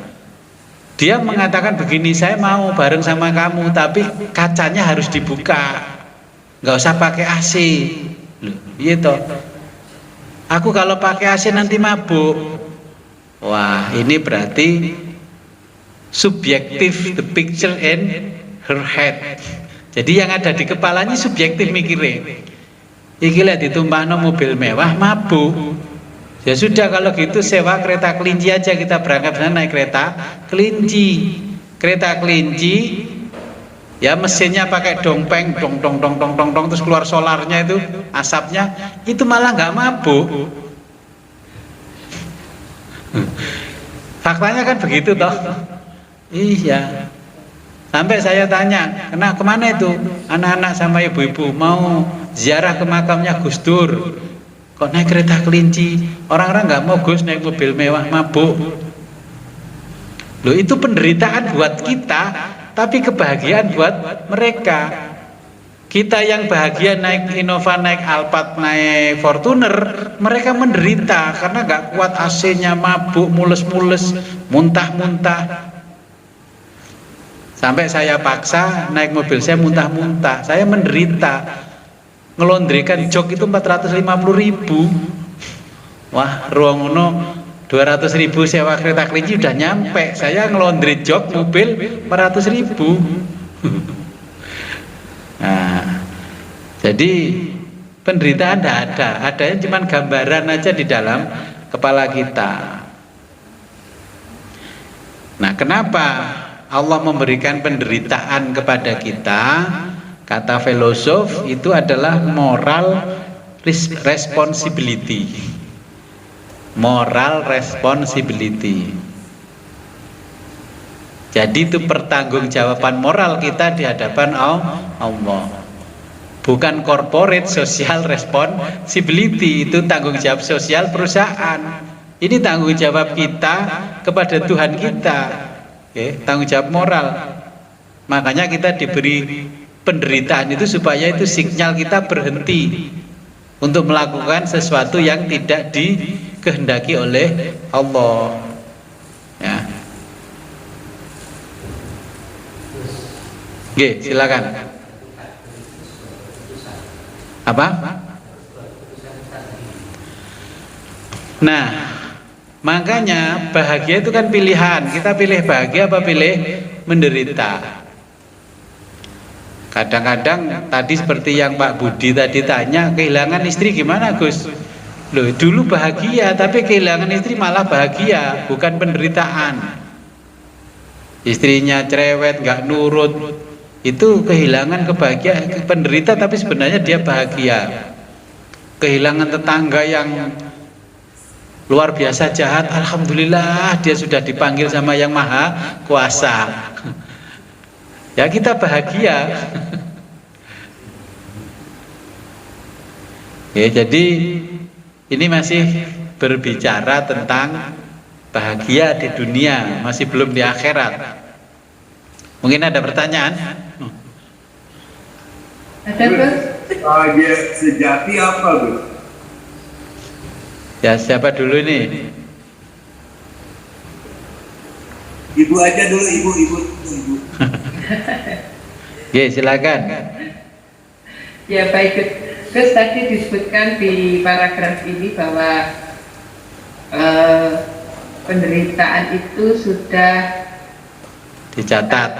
bahwa keadaan yang tidak menyenangkan itu karena perbuatan diri sendiri, termasuk sakit, karena sakit misalkan kolesterol dan sebagainya, darah tinggi yang Gus tadi sebutkan itu karena ulah manusia itu sendiri Gus. Lalu korelasinya Gus dengan takdir itu yang bagaimana? Terima kasih. Ini tadi si Abdul Qadir sudah menjelaskan, jangan tanya takdir, itu rahasia Allah. Oke, tapi karena pertanyaan ya harusnya dijawab walaupun itu takdir. Kadang orang itu begini. Makanya kalau ngaji kitab hadis Sahih Bukhari itu jangan diceritakan ke temanmu, nanti dia bikin malas ibadah. Karena Nabi mengatakan selama kamu di dalam dadamu ada kalimat la ilaha illallah, kamu dijamin masuk surga. Bagaimana ya Rasul kalau saya ceritakan ke teman-teman yang lain? Jangan, karena nanti mereka jadi malas. Ya kan? Jadi korelasinya apa? Orang ketika sehat, kita kasih pelajaran tentang ilmu kesehatan nggak masuk, karena merasa masih sehat. Ketika orang masih kaya, kita beri pelajaran bagaimana kita menjaga kekayaan kita supaya tidak hilang dari diri kita. Ya nggak mau, karena merasa kaya. Ketika masih pandai, kita mengingatkan supaya nanti nggak pikun, nggak lupa, nggak amnesia, nggak mau, karena merasa masih pandai. Sama dengan ketika masih menjabat, kita ingatkan jangan seperti itu. Nanti kamu pensiun malah nggak bisa tidur nyenyak.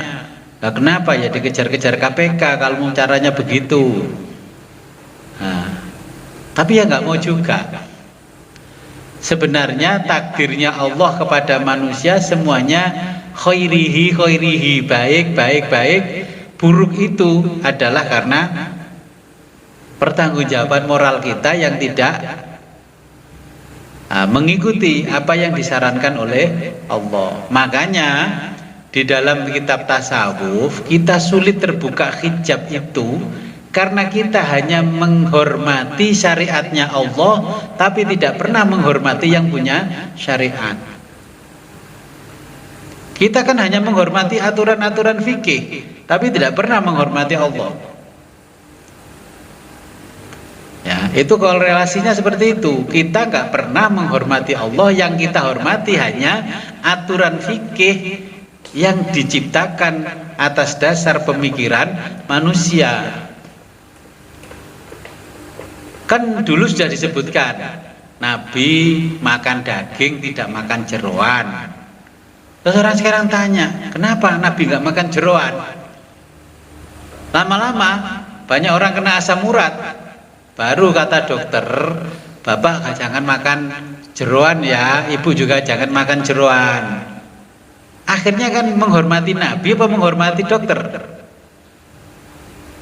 Padahal Nabi sudah mengingatkan, kalau tidur miringnya menghadap kiblat, sekali-kali terlentang, sekali-kali miring, jangan tengkurap.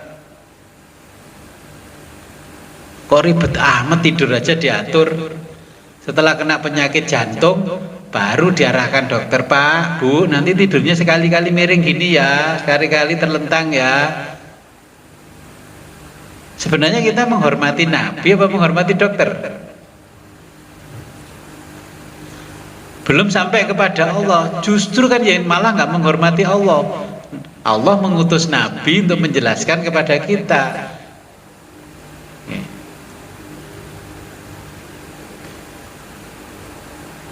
Jadi semua sudah dijelaskan Allah lengkap. Maka menjadi derita itu adalah pertanggungjawaban moral kita di hadapan Allah. Kata Allah, pilih mana kamu, saya azab di dunia waktunya singkat, atau saya adab di akhirat waktunya lama.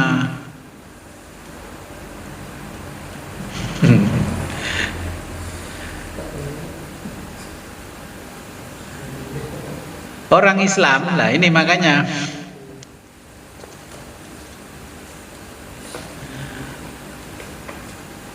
ya saya jelaskan dulu ini. Saya membaca kitab suci Al-Quran karena kitab suci kita.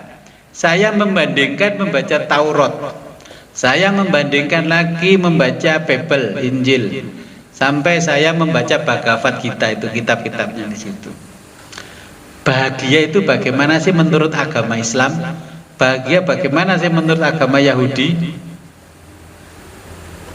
Pernah baca nggak kitabnya orang Yahudi? Orang Yahudi mengajarkan kebahagiaan.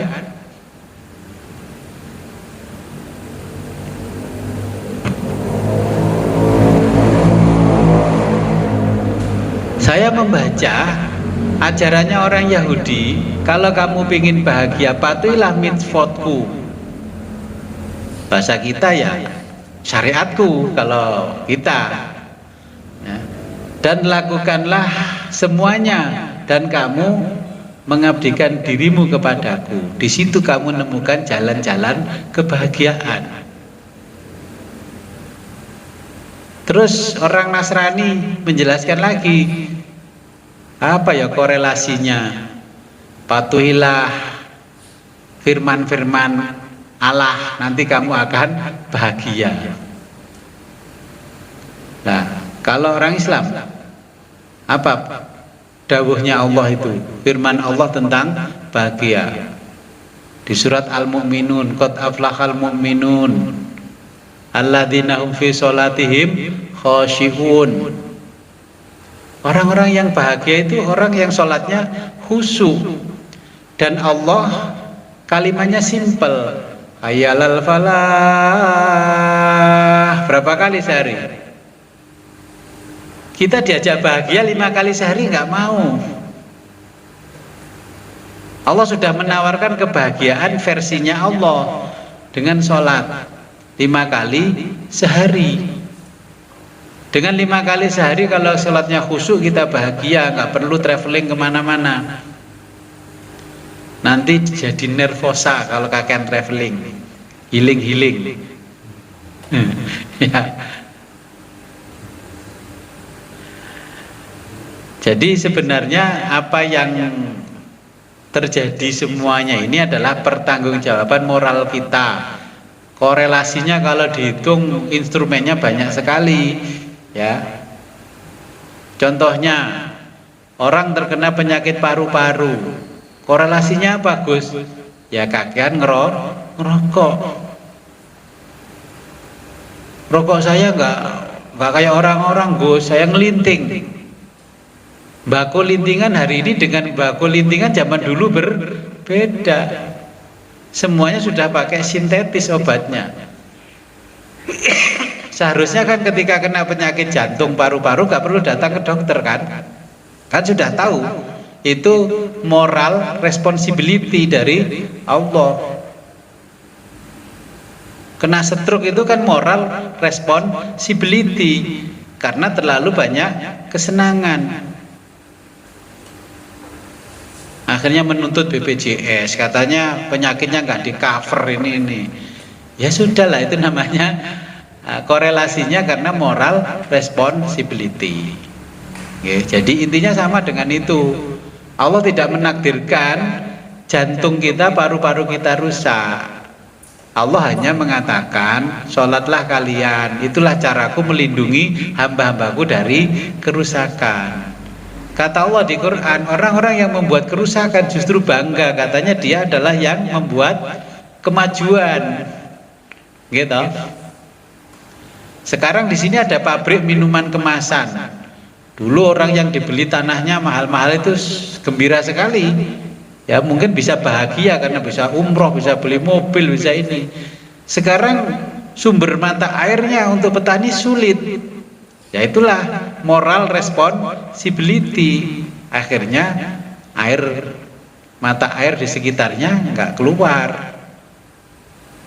Bisakah uang yang dulu 1 miliar 2 miliar mengembalikan mata air itu? Ya nggak mungkin bisa. Ya pertanggungjawaban moralmu yang sekarang ini, karena pilihanmu tidak membahagiakan, pilihanmu menyenangkan. Terima uang kan senang. Jadi gambarannya korelasinya seperti itu. Sudah jelas ya? Ya, siap. Monggo Pak Budi. Assalamualaikum Gus. Waalaikumsalam. Ya. Tentang kebahagiaan. Maaf nih Gus, menurut Gus, apa sih yang ada kebahagiaan yang sejati itu ada seperti apa gitu Gus? Terima kasih. Assalamualaikum. Ya, adakah kebahagiaan sejati? Adakah cinta sejati? Kan gitu juga. Oh, nyatanya nikah juga cerai. Berarti kan nggak ada cinta sejati. Ya, kena faktor itu. Nah, iya. Jadi kalau tanya kebahagiaan sejati, nanti kita ngaji kosmologi, ya, baru nanti kita bisa menjawab kebahagiaan sejati. Nah, apa sih kebahagiaan sejati itu? Jadi sebenarnya nggak ada kebahagiaan sejati.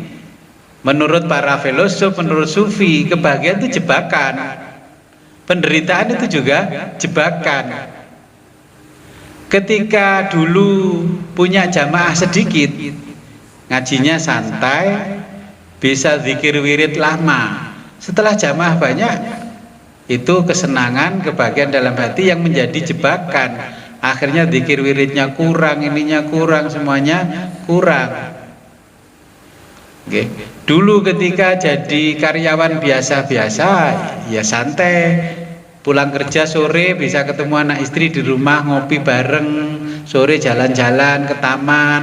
Setelah jadi pejabat, kabid, kasih, akhirnya pulangnya malam-malam, itu pun menyempatkan hanya minggu. Kalau diundang Pak RT, Pak RW, waduh ngapunten Pak RT, maaf ini family times. Sampai neges-neges no family times. Itu kan jebakan kebahagiaan. Hanya tampak bahagia, the pictures on our head. Hanya tampak di kepala kita yang bahagia. Sebenarnya pusing. Dulu nggak usah jadi bupati, gubernur loh kamu bahagia. Ngeyel jadi bupati, jadi gubernur, ya nggak bahagia. Oke, itu kan kebahagiaan tidak ada yang sejati. Kebahagiaan sejati itu nanti ketika kita sudah bisa berjumpa dengan Allah menurut versinya orang Islam yang ditulis di dalam Al-Quran. Oke. Jadi kalau kita bicara Islam, kebahagiaan yang sejati nanti ketika kita berjumpa dengan Allah. Kalau sudah bisa berjumpa dengan Allah di dunia, kita sudah menemukan kebahagiaan sejati. Ya. Jadi selama belum berjumpa dengan Al-Haq, masih kita menghadapi jebakan kebahagiaan. Punya anak pinter itu bahagia, tapi jebakan. Kalau nggak dikuliahkan kan eman, dikuliahkan banyak keluar uang, sebagai modal toko tambah besar, kayak nguliahno, ujung-ujungnya dikuliahkan pulang-pulang cuma jualan nasi goreng. Kata bapak ibunya apa? Kamu ini orang tua nyari uang ngoyo-ngoyo, kamu disarjanakan pulang-pulang cuma jual nasi goreng. Kan terkena jebakan kebahagiaan. Dulu nggak punya mobil nyaman, setelah punya mobil nggak nyaman karena setiap bulan ditelepon sama debt collector. Pak, waktunya bayar Pak, jangan lupa ya Pak, minimal kan di WA. Nah itu kan juga jebakan kebahagiaan, penderitaannya tertutupi karena kebahagiaannya lebih besar daripada penderitaannya tidak tampak. Kalau penderitaannya lebih besar, kebahagiaan kecil akan tampak. Makanya disebutkan oleh Syekh Abdul Qadir Jailani itu silih berganti. Silih berganti. Jadi kalau di dalam Islam tidak ada kebahagiaan sejati kecuali berjumpa dengan Allah. Punya istri cantik ya jebakan. Kalau keluar sendiri-sendiri man khawatir. Ya kan? Punya suami ganteng ya jebakan. Kalau keluar sendiri-sendiri khawatir direbut orang. Coba punya helm aja tuh, helm yang standarnya dari pabrikan motor sama helm yang 1 juta ditaruh di parkiran, lebih menjebak hati kita menderita yang mana? Yang 1 juta. Ya makanya itu bahagia tapi jebakan. Dilihat orang lain, oh helmnya 1 juta. Maling sudah tahu, helmnya 1 juta, gua ambil ini. Akhirnya kemana-mana masuk mall bawa helm, masuk toko bawa helm. Kalau helm yang 15.000, 50.000 di parkiran nggak ada yang ngambil. Oke.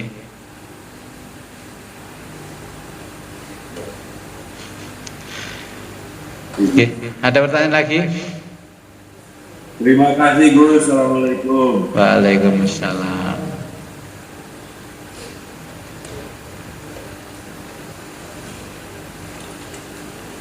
Oke, jadi sukses juga tidak sama dengan bahagia.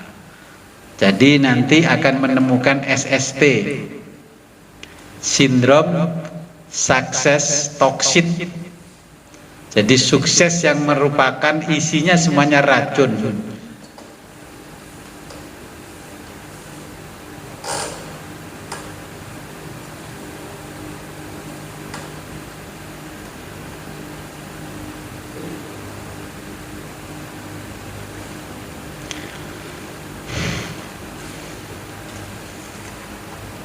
Oke, yang di Zoom.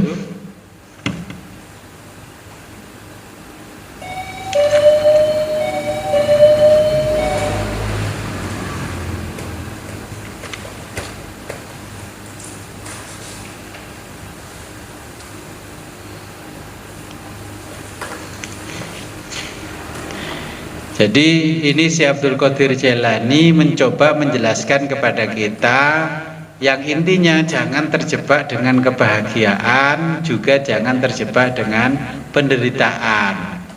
Penjelasannya agak panjang ini, Imam Syekh Abdul Qadir menjelaskan panjang sekali. Oke. Tidak cukup satu pertemuan.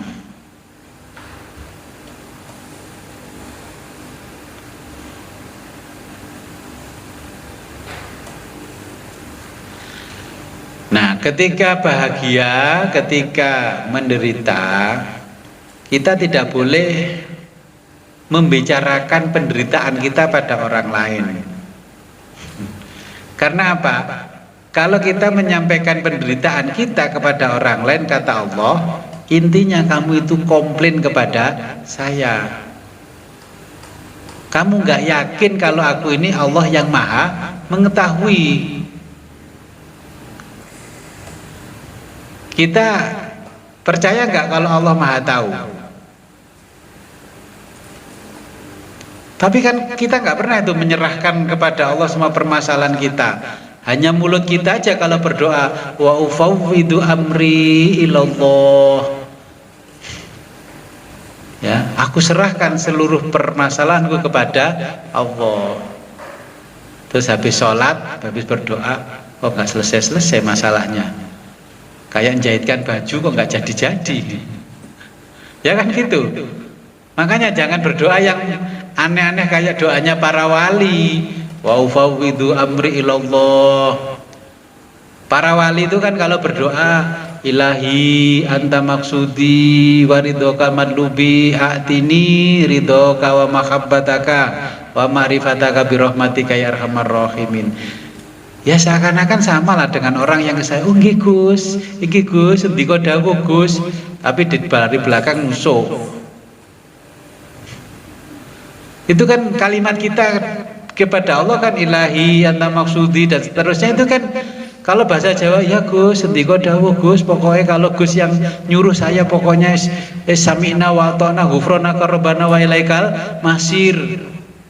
Tapi masih dikasih, artinya belum selesai, kapan nggak selesai-selesai. Ya kan, berarti kita menganggap bahwa Allah tidak maha tahu. Karena apa? Menceritakan problematikanya kepada orang lain, itu yang dimaksud dengan tidak boleh menceritakan rahasia. Ketika sukses pun juga diceritakan. Alhamdulillah anak saya keterima di Fakultas Kedokteran UNER. Ini dari kecil anak saya yang ini dulu jenius kayak bapaknya. Ya, itu kan rahasianya Allah. Orang lain mangkel karena anaknya masuk diracun di sana. Telepon sama seniornya itu anak itu bapaknya sombong itu. Nah, delalah yang diceritain punya kakaknya jadi dosen di Fakultas Kedokteran. Itu nilainya nggak usah dikasih baik. Bapak ibunya sombong di kampung gitu. Kata anaknya, aku ini sudah ngerjakan bener tapi kok nilai aku nggak pernah bagus, akhirnya takdirnya jelek. Nah, ya kan? Jadi kita harus hati-hati kalau sudah belajar tasawuf, berdoa. Katanya semua diserahkan pada Allah, wa ufawwidu amri ilallah. Aku serahkan semua urusan kepada Allah. Hasbunallah wa ni'mal wakil. 100 kali kan sehari? Ya. Terus habis itu di pasar, ya Allah Gusti, berangkat ke pasar habis subuh sampai jam segini, telurnya cuma laku 10 biji. Terus gitu gimana? Ya itu kan komplain namanya, oke? Ya itulah kata Syekh Abdul Qadir, bukan kata saya. Kalau jenengan tersindir berarti kata Abdul Qadir ya temenan niku. Oke, kalau nggak ada pertanyaan sebelum kita akhiri, marilah kita berdoa kepada Allah. Semoga apa yang kita pelajari pada malam hari ini membawa manfaat barokah fid dini wa dunya hatal akhirah. A'udzu billahi minasyaitonir rajim. Bismillahirrahmanirrahim. Allahumma shalli wa sallim ala sayyidina Muhammadin fil awwalin wal akhirin wa barik wa sallim wa radhiyallahu ta'ala an sadatina ashabi Rasulillah ajmain. Amin ya Allah ya rabbal alamin. Allahumma faqihna wa faqih talamidana fid din wa 'allimna wa 'allimhum at-ta'wil. Allahumma arham ummat sayyidina Muhammad. Allahumma jibur ummat sayyidina Muhammad. Allahumma aslih ummat sayyidina Muhammad. Allahumma farrij an ummati sayyidina Muhammadin sallallahu alaihi wasallam. Allahumma anfa'na bima 'allamtana wa 'allimna ma yanfa'una wa zidna ilman yaqina. Walhamdulillah ala kulli hal wa na'udzu billahi min kulli hali ahli nar. Rabbana taqabbal minna innaka antas samiul alim wa tub alaina innaka antat tawwabur rahim. Allahumma hdina siratal mustaqim. Allahumma hdina siratal mustaqim. Allahumma hdina siratal mustaqim. Siratal ladzina an'amta 'alaihim minan nabiyyin wasiddiqin wasyuhada'i wassolihin wa hasuna ulaika rafiqa. Dzalikal fadlu minallahi wa kafa billahi 'alima. Allahumma ya syahidan ghaira ghaibin wa ya ghaliban ghaira maghlubin wa ya qariban ghaira ba'idin ij'al min amrina ya Allah farja wa makhraja ya sarihul mustaskhirin wa ya ghiyasal mustaghisin innaka ta'lamu ma kana dalam mukhalana wa la yakhfa 'alaika syai'un min umurina. Rabbana atina fid dunya hasanah wa fil akhirati hasanah wa qina adzabannar. Wa shalli wa sallim ala jabil anbiya wal mursalin walhamdulillahirabbil alamin. Al-Fatihah. A'udzu billahi minasyaitonir rajim. Bismillahirrahmanirrahim. Akhirul kalam, ihdinas siratal mustaqim wa billahi taufiq wal hidayah wa ridhal inayah. Assalamualaikum warahmatullahi wabarakatuh.